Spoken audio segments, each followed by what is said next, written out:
सुकमा के किस्ता ग्राम में सुरक्षा बलों और नक्सलियों के बीच जारी मुठभेड़ खत्म हो गई है। इस मुठभेड़ में 3 जवान शहीद हो गए, जबकि 16 जवान घायल हैं, जिनमें से 13 जवानों को बेहतर इलाज के लिए रायपुर लाया गया। 12 जवानों को रामकृष्ण केयर अस्पताल में भर्ती करवाया गया है, जबकि 1 जवान का MMI अस्पताल में इलाज चल रहा है। इनमें से 6 जवानों की हालत गंभीर है। सुकमा के किस्ता ग्राम में नक्सलियों से लड़ते हुए लिंगूराम मिंज, लक्ष्मण सिंह और फतेह सिंह शामिल थे। ये शहीद हो गए। फतेह सिंह सिवनी के रहने वाले थे। इस मुठभेड़ में 10 नक्सलियों के मारे जाने की खबर है। राष्ट्रीय मानवाधिकार आयोग की 4 सदस्यीय टीम ने सुरक्षा बलों पर लगे महिलाओं से मारपीट और रेप के आरोपों की जांच की। ये दल 2 दिन पहले बीजापुर पहुंचा था। दल ने ग्राम चिन्नगेल्लूर, पेदागेल्लूर और नेंद्रा में पीड़ितों से मुलाकात की और आज ये दल वापस लौट गया।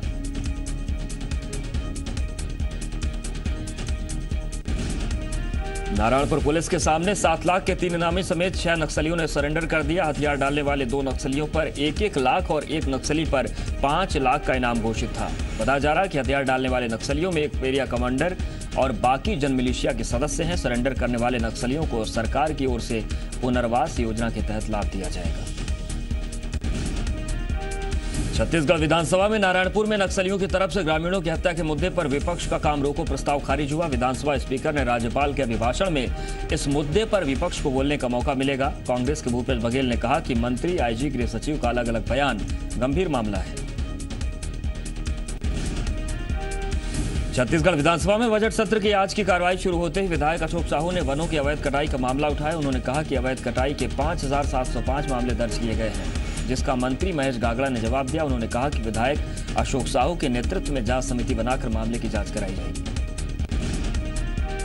कल्लारी से विधायक जुन्नेलाल साहू ने इलाके में फ्लोराइड की समस्या का मुद्दा उठाया। उन्होंने साफ पानी उपलब्ध कराने के लिए इलाके में शोधन यंत्र लगाने की मांग की, जिस पर सरकार की ओर से कहा गया कि फ्लोरोसिस की समस्या से निपटने के लिए केंद्र को प्रस्ताव भेजा गया है। MP में बच्चों की खुदकुशी के मामले में जी मध्य प्रदेश छत्तीसगढ़ की खबर का असर हुआ है। MP विधानसभा में आज विधायक रामनिवास रावत और आरिफ वकील की ओर से ध्यानाकर्षण प्रस्ताव पेश किया गया, जिसका मुख्यमंत्री शिवराज सिंह चौहान ने जवाब दिया। उन्होंने कहा कि आज बस्ते का बोझ बढ़ रहा है। सबसे ज्यादा दबाव 10वीं और 12वीं के छात्र छात्राओं पर है।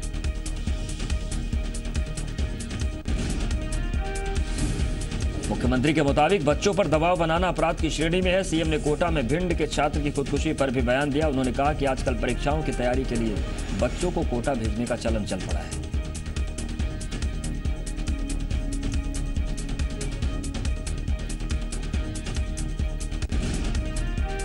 कोटा में एक और कोचिंग छात्र ने आत्महत्या कर ली है। करियर पॉइंट कोचिंग से IIT की तैयारी कर रहे छात्र अरविंद ने आत्महत्या कर ली। अरविंद मध्य प्रदेश के भिंड का रहने वाला था। अरविंद ने फांसी लगाकर जान दी। विज्ञान नगर थाना इलाके का ही पूरा मामला है। पुलिस ने शव को मोर्चरी में रखवा दिया है। आपको बता दें कि जिला प्रशासन के गाइडलाइंस में बदलाव करने के बाद ये कोचिंग छात्र की खुदकुशी की पहली घटना है।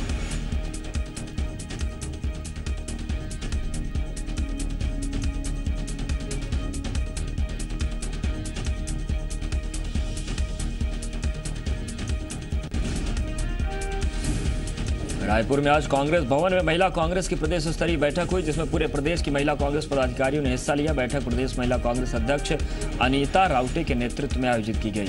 अनीता राउटे ने बताया कि बैठक में प्रदेश में महिलाओं की बदतर स्थिति को लेकर समीक्षा की गई। उन्होंने कहा कि प्रदेश में महिला उत्थान के लिए कांग्रेस के हर सदस्य को काम करना पड़ेगा।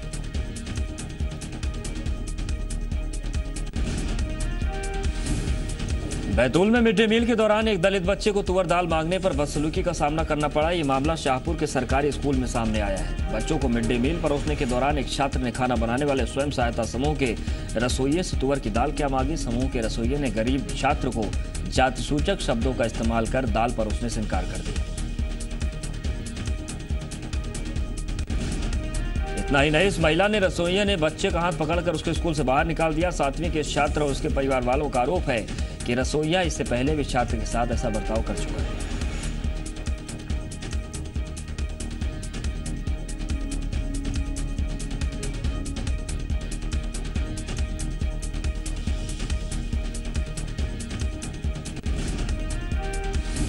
ग्वालियर के कमला राजा अस्पताल में इंसानियत को शर्मसार करने वाला मामला सामने आया है। अस्पताल की पार्किंग में कोई नवजात बच्चे के शव को गड्ढे में फेंक कर चला गया था।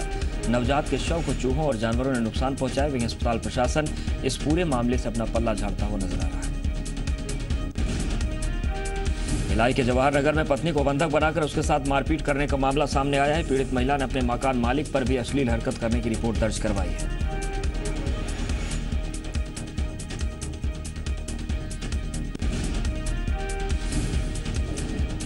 दिल्ली के जेएनयू में देशद्रोही नारे के खिलाफ रतलाम में युवाओं ने विरोध प्रदर्शन किया। इस दौरान लोगों ने पुतला भी जलाया। युवा संघर्ष समिति के सदस्यों ने देशद्रोह के खिलाफ नारेबाजी करने वालों पर भी हमला बोला। सदस्यों ने कहा कि देशद्रोह के विरोध में नारे लगाना अपराध है।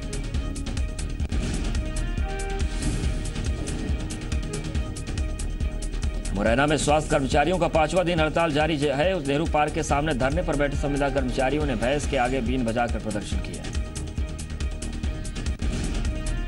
बैतूल में 5 दिनों से 9 सूत्री मांगों को लेकर प्रदर्शन कर रहे संविदा स्वास्थ्य कर्मियों ने आज चाय बेचकर अपना विरोध जताया। स्वास्थ्य कर्मचारियों ने धरना स्थल पर चाय की दुकान लगाकर 5 रुपए में 2 कप चाय बेची और मिलने वाले रुपयों को मुख्यमंत्री सहायता कोष में जमा कराने की बात कही। रतलाम में संविदा स्वास्थ्य कर्मी अपनी 9 सूत्री मांगों को लेकर आज 5वें दिन भी हड़ताल पर हैं। स्वास्थ्य कर्मी आज रतलाम के प्राचीन काली माता मंदिर पहुंचे। यहां पर पहुंचकर स्वास्थ्य कर्मियों ने शासन को जल्द सद्बुद्धि देने के लिए आह्वान किया। टीकमगढ़ में 9 सूत्री मांगों को लेकर बेमियादी हड़ताल पर बैठे संविदा स्वास्थ्य कर्मचारियों ने भैंस के आगे बीन बजाकर विरोध प्रदर्शन किया। सरकार के खिलाफ नारेबाजी की। प्रदर्शनकारियों ने भैंस को फूल मालाएं पहनाकर आरती उतारी। कर्मचारियों ने मांगे पूरी नहीं होने पर भूख हड़ताल करने की चेतावनी दी। रतलाम में एक शख्स ने कहा सुनी के बाद स्टेशन रोड पर दूसरे शख्स पर मैजिक चढ़ा दी। इतना ही नहीं, ये शख्स करीब 1 किलोमीटर तक अपनी तेज रफ्तार मैजिक के नीचे उस शख्स को घसीटता रहा। दमोह में पुलिस को बाल विवाह को रोकने में सफलता मिली है। कंकाली माता मंदिर में बाल विवाह होने की सूचना महिला बाल विकास अधिकारी और पुलिस को मिली थी। बिलासपुर में अब तक आबकारी विभाग को शराब ठेके के लिए 26,773 फॉर्म ही प्राप्त हुए हैं। विभाग को अब तक 13,38,65,000 की आमदनी हुई है। ये पिछले वर्ष के आबकारी ठेके की बात करें तो शासन को इस वर्ष करीब 25,40,000 रुपए के राजस्व का नुकसान हुआ है। मुरैना में एक बार फिर से खनन माफिया ने वन विभाग पर हमला कर दिया। बताया जा रहा है कि चंबल गढ़ियाल अभ्यारण्य के अधीक्षक जेपी शर्मा अपने विभाग और पुलिस के साथ रात में गश्त पर निकले थे। ये लोग चंबल के किनारे गश्त करके लौट रहे थे। रास्ते में उन्हें रेत से भरा डंपर दिखा, जिसके बाद जेपी शर्मा ने देवरी गांव के पास से रुकवाया और ड्राइवर से पूछताछ करने लगे। आरोप है कि जब तक पुलिस मौके पर पहुंचती, बंटी पहलवान अपने 3 साथियों के साथ वहां पर आया और जेपी शर्मा, डिप्टी रेंजर विशाल तोमर और एक वन रक्षक पर लाठी डंडों से हमला कर दिया। पुलिस के पहुंचने से पहले बंटी पहलवान और उसके साथी फरार हो गए। फिलहाल आरोपी बंटी पहलवान और उसके साथियों के खिलाफ मामला दर्ज कर लिया गया है। रतलाम के सैलाना में लक्ष्मण पाटीदार ने कीटनाशक की पीकर खुदकुशी कर ली। मृतक की जेब से कीटनाशक की शीशियां और बैंक के नोटिस मिले हैं। पुलिस इसे आत्महत्या मान रही है। राजनांदगांव जिले के डोंगरगढ़ में बमलेश्वरी मंदिर परिसर में हुए रोपवे हादसे की जांच के लिए टीम गठित कर दी गई है। पिछले मंगलवार को हुए रोपवे हादसे में एक महिला की मौत हो गई थी, जबकि 12 लोग 500 फीट की ऊंचाई पर करीब 5 घंटे तक फंसे रहे थे। दमोह के बिलानी गांव में खेत में बने घर में विस्फोट की वजह से एक बुजुर्ग महिला की मौत हो गई। इस विस्फोट में 2 लोग गंभीर रूप से घायल हो गए।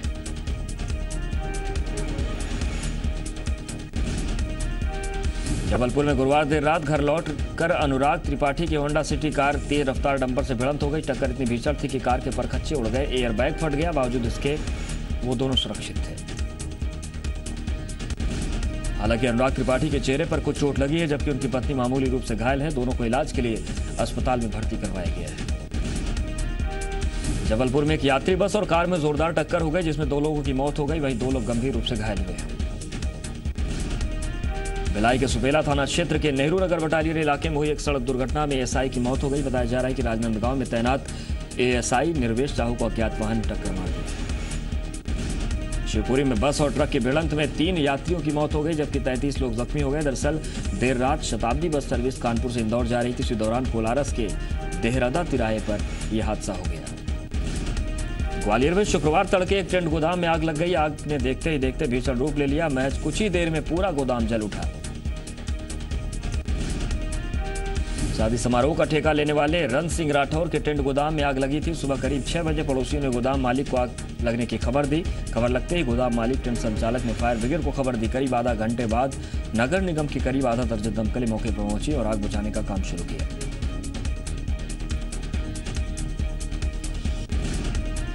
जब तक आग पर काबू पाया गया तब तक गोदाम में रखा टेंट का सामान पूरी तरीके से जलकर खाक हो गया। टेंट संचालक रन सिंह ने बताया कि आग लगने के करीब 1 घंटे बाद निगम की दमकलें आग बुझाने पहुंची थी।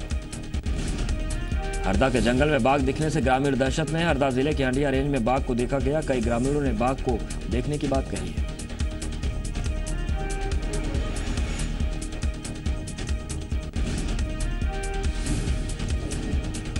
झाबुआ के रिहायशी इलाकों में तेंदुए का खतरा फिलहाल टल गया है। दरअसल झाबुआ रेंज के गांव लंबेला में लोगों ने वन विभाग को तेंदुआ देखने की जानकारी दी। दमोह में कलेक्टर साहब पानी के लिए प्रदर्शन कर रहे महिलाओं को देखकर भड़क गए। दमोह के नरसिंहगढ़ में कमी की वजह से पीने के लिए पानी नहीं मिल पा रहा था।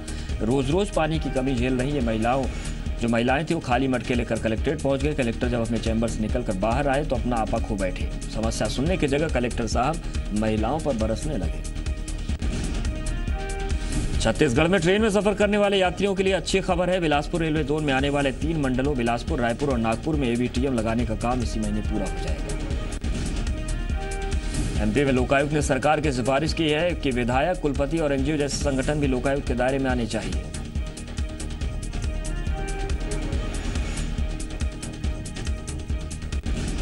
बेटियों के प्रति विशेष स्नेह रखने वाले मुख्यमंत्री शिवराज सिंह चौहान और उनकी पत्नी साधना सिंह ने गोद ली बेटी की शादी बड़े ही धूमधाम से की। विदिशा के बड़े गणेश मंदिर में मुख्यमंत्री की गोद ली बेटी रिंकी की शादी धूमधाम से हुई। मुख्यमंत्री शिवराज सिंह चौहान ने खुद बारातियों का स्वागत किया। पूरे मंदिर प्रांगण को बिल्कुल दुल्हन की तरह सजाया गया। बारातियों के लिए भी पास में बने दिवस बसेरा में ठहरने का इंतजाम किया गया है, जिसे काफी सुंदर तरीके से सजाया गया है। बेटी की शादी में किसी बात की कमी न रहे, इसके लिए खुद साधना सिंह हर एक चीज पर नजर बनाए रखी थी और हर रस्म में उन्होंने बढ़ चढ़कर हिस्सा लिया। इस शादी में कई कैबिनेट मंत्री, विधायकों के अलावा तमाम जाने माने लोगों ने शिरकत की। भोपाल में गुरुवार को एक लड़की की हिम्मत के आगे लुटेरे पस्त हो गए और 9-2-11 हो गए। घटना कोलार इलाके के भूमिका रेजिडेंसी की है, जहां पर एक महिला समेत 3 लुटेरे घर में दाखिल हुए, लेकिन रीति जैन नाम की लड़की ने लुटेरों को 100 डायल करने की धमकी दी। इसके बाद वो भाग खड़े हुए। भोपाल की बहादुर बेटी रीति जैन से आज देर शाम गृह मंत्री बाबूलाल गौर ने मुलाकात की। इस मौके पर उन्होंने रीति जैन को 5000 रुपए का इनाम दिया। 5 राज्यों में विधानसभा चुनाव का बजा बिगुल। चुनाव आयोग का पश्चिम बंगाल, तमिलनाडु, केरल, असम और पुडुचेरी में विधानसभा चुनाव का ऐलान। राष्ट्रपति प्रणब मुखर्जी 15 अप्रैल को 2 दिवसीय दौरे पर भोपाल आएंगे। यहां पर वो नेशनल जुडिशियल अकादमी के कार्यक्रम में शामिल होंगे।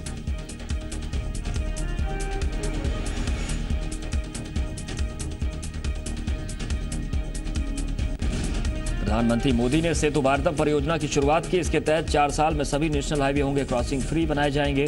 सभी रेलवे फाटकों पर पुल बनाए जाएंगे। पूर्व लोकसभा स्पीकर पीएस संगमा का 68 साल की उम्र में निधन हो गया। वो वर्ष 1996 से 1998 तक लोकसभा के अध्यक्ष रहे। पीएस संगमा 8 बार लोकसभा के सदस्य रहे। 1988 से 1990 तक मेघालय के मुख्यमंत्री रहे। जम्मू में इंटरनेशनल बॉर्डर पर पाकिस्तान की एक और बड़ी साजिश का पर्दाफाश हुआ है। बीएसएफ ने इंटरनेशनल बॉर्डर के 10 फीट नीचे 25 मीटर लंबी सुरंग खोज निकाली है। पठानकोट हमले पर भारत ने कहा है कि पाकिस्तान अपनी जांच टीम भेजने से कम 5 दिन पहले सूचित करे। पाकिस्तान ने पठानकोट हमले की जांच के लिए 5 सदस्यों की ज्वाइंट इन्वेस्टिगेटिव टीम बनाई है। यमन में 4 भारतीय नर्सों समेत 16 लोगों की हत्या। एडेस शहर के एक वृद्धाश्रम पर किया बंदूकधारियों ने हमला। दक्षिण पूर्वी अफ्रीका के समुद्र तट पर मिले विमान के मलबे को जांच के लिए ऑस्ट्रेलिया लाया जा रहा है। माना जा रहा है कि विमान का मलबा बोइंग 777 विमान का है। 2 साल पहले मलेशियन एयरलाइंस का MS-370 विमान उड़ान के कुछ वक्त बाद लापता हो गया था। नासा के एस्ट्रोनॉट स्कॉट कैली 1 साल बाद इंटरनेशनल स्पेस स्टेशन से गुरुवार को वापस लौटाए। स्कॉट इंटरनेशनल स्पेस स्टेशन में सबसे ज्यादा वक्त बिताने वाले अमेरिकी एस्ट्रोनॉट हो गए। पाकिस्तान की क्रिकेट टीम T20 में हिस्सा लेने के लिए भारत आएगी। पाकिस्तान विदेश मंत्रालय ने इस बात की पुष्टि कर दी है।